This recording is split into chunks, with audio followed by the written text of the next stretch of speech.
Let's bring in our regular panel, the former Victorian Liberal Party President Michael Kroger, former Labor Minister Stephen Conroy. Gentlemen, great to see you for the first time of 2024 and lots to get our teeth into. Stephen, first to you.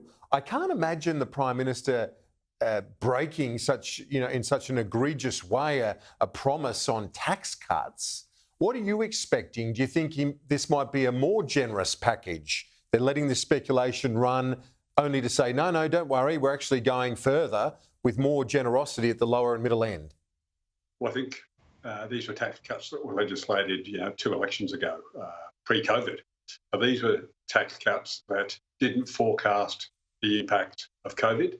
They didn't forecast the inflationary burst that we've had over the last 18 months. So I think the definition of insanity is doing the same thing over and over again and expecting something to be different. So I think if the government have listened to the electorate, the government have said we need broader, relief from the cost of living pressures, then I'm sure there'll be some tweaks and that they'll want to expand the beneficiaries of the proposed tax cuts at the moment. So I think ultimately, yes, Peter Dutton will be trying to pretend that 4 years of Australian economic activity, COVID didn't exist, and that this is just as simple as, well, you just got to do it because it was a good idea 4 years ago.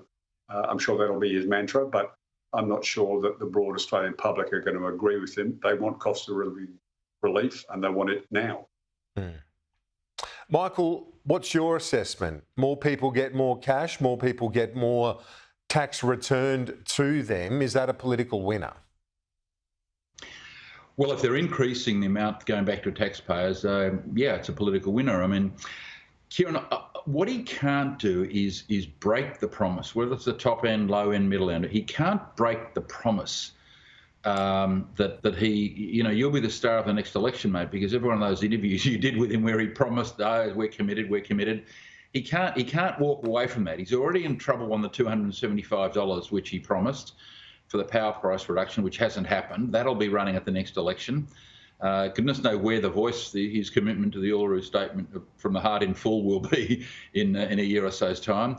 What he can't do is break this promise and leave anyone worse off that thinks that they're getting the tax cut as promised during the election. So that's what he can't do. Otherwise, he'll run into a Gillard, carbon tax writ large. So let's wait and see what happens. Yeah. He's been in a hole and he needs to dig himself out of it rather than dig deeper.